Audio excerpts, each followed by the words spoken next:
Hi ಎಲ್ಲರಿಗೂ ನಮಸ್ಕಾರ. This is Rohini. Welcome back to R J collections. ನೋಡಿ, ಇವತ್ತು ನಾನು ಸ್ಟ್ರಾಬೆರಿ ಗಿಡ ತೋರಿಸ್ತಾ ಇದ್ದೀನಿ. ಈ ರೀತಿ ಪಾಟ್ಸಲ್ಲಿದೆ ನೋಡಿ, ಹುಡುಗರು ಕಿತ್ಕೊಂಡು ತಿಂತಾ ಇದ್ದಾರೆ. ಇದನ್ನು ನೀವು ಮನೇಲಿ ಪಾಟ್ಸಲ್ಲಿ ಕೂಡ ಬೆಳ್ಕೋಬೋದು ಈಸಿಯಾಗಿ. ಪ್ಲ್ಯಾಂಟ್ಸ್ ಎಷ್ಟು ಅವೈಲಬಲ್ ಇದೆ ಅನ್ನೋದು ತೋರಿಸ್ತೀನಿ. ನೋಡಿ, ಈ ರೀತಿ ಬಂದಿದೆ. ಆಲ್ರೆಡಿ ಎಲ್ಲ ಫ್ಲವರಿಂಗ್ ಇದೆ. ನೋಡಿ, ಫ್ಲವರಿಂಗ್ ಇರೋ ಪ್ಲ್ಯಾಂಟ್ಸ್ ಇದೆ, ಫ್ರೂಟ್ಸ್ ಇರೋ ಪ್ಲ್ಯಾಂಟ್ಸು ಇದೆ. ನೋಡಿ, ಇಲ್ಲಿ ನೋಡಿ, ಫ್ರೂಟ್ಸ್ ಇರೋದು ಪ್ಲ್ಯಾಂಟ್ಸ್ ಕೂಡ ಇದೆ, ಅವೈಲಬಲ್ ಇದೆ. ಸೊ ಇದು season for strawberries actually. As I said earlier in the back ವಿಡಿಯೋಸಲ್ಲಿ ಹೇಳ್ದಾಗೆ, ಎಂಡಿಂಗ್ ವಿತ್ ಬೆರೀಸ್ ಏನೇನಿದೆಯೋ ಅದೆಲ್ಲ ಸ್ಟ್ರಾಬೆರಿ, ರಾಸ್ಬೆರಿ, ಬ್ಲೂಬೆರಿ, ಬ್ಲ್ಯಾಕ್ಬೆರಿ ಇದೆಲ್ಲ ತಿಂದರೆ ತುಂಬಾ ಒಳ್ಳೆಯದು. ಪಾಟಲ್ಲೇ ಬೆಳ್ಕೊಳ್ಳೋದ್ರಿಂದ ನೀವು ಸ್ವಲ್ಪ ಸ್ಪೇಸ್ ಇದ್ದರೂ ಸಾಕು, ಈಸಿಯಾಗಿ ಬೆಳ್ಕೊಬೋದು. ಇದೆಲ್ಲ ಕವರ್ಸಲ್ಲಿದೆ ನೋಡಿ. ಇದರಲ್ಲೂ ಅಷ್ಟೇ ಫ್ಲವರಿಂಗ್ ಆಗಿದೆ. ಎಷ್ಟು ಪ್ಲ್ಯಾಂಟ್ಸ್ ಅವೈಲಬಲ್ ಇದೆ ಅಂತ ತೋರಿಸ್ತಾ ಇದ್ದೀನಿ.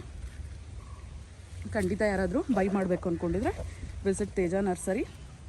ನಿಮಗೆ ಹತ್ರದಲ್ಲಿರೋ ನರ್ಸರಿಗಳಿಗೂ ಕೂಡ ನೀವು ವಿಸಿಟ್ ಮಾಡಿ ಇದ್ದರೆ ತೊಗೋಬೋದು. ಯಾಕಂದರೆ ಇದು ಪಾಟಲ್ಲೇ ಬೆಳ್ಕೊಳ್ಳೋದ್ರಿಂದ ನೀವು ಈಸಿಯಾಗಿ ಬೆಳ್ಕೊಬೋದು ಅನ್ನೋ ರೀಸನ್ಗೋಸ್ಕರ ಇದನ್ನು ಸಜೆಸ್ಟ್ ಮಾಡ್ತಾಯಿದ್ದೀನಿ. ಆ್ಯಂಡ್ ಸ್ಟ್ರಾಬೆರಿ ಅನ್ನೋದು ನೀವು ಹೊರಗಡೆ ತೊಗೊಳೋದಕ್ಕೆ ಕೂಡ ಕಾಸ್ಟ್ ಜಾಸ್ತಿನೇ ಇದೆ. ಒಂದೊಂದು ಬಾಕ್ಸ್ಗೆ 250, 350 ಆ ಥರ ಮಾರ್ತಾರೆ. ಸೊ ಒಂದು ಪ್ಲ್ಯಾಂಟ್ಗೆ ನೀವು ಅದಕ್ಕಿಂತ ಕಮ್ಮಿ ಬೆಲೆಗೆ ಕೊಟ್ಟು ನೀವೇ ಮನೆಯಲ್ಲೇ ಬೆಳ್ಕೋಬೋದು. ಈ ವಿಡಿಯೋ ಇಷ್ಟ ಆಗಿದರೆ ಲೈಕ್ ಮತ್ತು ಶೇರ್ ಮಾಡಿ. ಫಸ್ಟ್ ಟೈಮ್ ವಿಡಿಯೋ ನೋಡ್ತಾ ಇರೋರು ಚಾನಲ್ಗೆ ಸಬ್ಸ್ಕ್ರೈಬ್ ಆಗಿ. ನೋಡಿ, ಸ್ಟ್ರಾಬೆರಿ ನಾನು ಟೇಸ್ಟ್ ಮಾಡ್ತಾ ಇದ್ದೀನಿ. ಸಕ್ಕತ್ತಾಗಿದೆ, ಸ್ವೀಟಾಗಿದೆ, ಒಂಚೂರು ಹುಳಿ ಇಲ್ಲ. ಈ ವೆರೈಟಿ ತುಂಬ ಚೆನ್ನಾಗಿದೆ.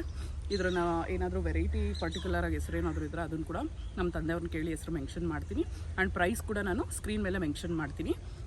ಯಾರಾದರೂ ಬೈ ಮಾಡಬೇಕು ಅಂತ ಇದ್ದರೆ ಖಂಡಿತ ತೇಜ ನರ್ಸರಿನ ವಿಸಿಟ್ ಮಾಡಿ. ನಂದಿ ಹಿಲ್ಸ್ ರೋಡಲ್ಲಿ ಬರುತ್ತೆ, ನಿಯರ್ RTO ಆಫೀಸ್. ವಿಡಿಯೋನ ಫಸ್ಟ್ ಟೈಮ್ ನೋಡ್ತಾ ಇದ್ದರೆ ಖಂಡಿತ ಸಬ್ಸ್ಕ್ರೈಬ್ ಆಗಿ, ಹಾಗೆ ವಿಡಿಯೋನ ಲೈಕ್ ಮತ್ತು ಶೇರ್ ಮಾಡಿ. Thank you, bye.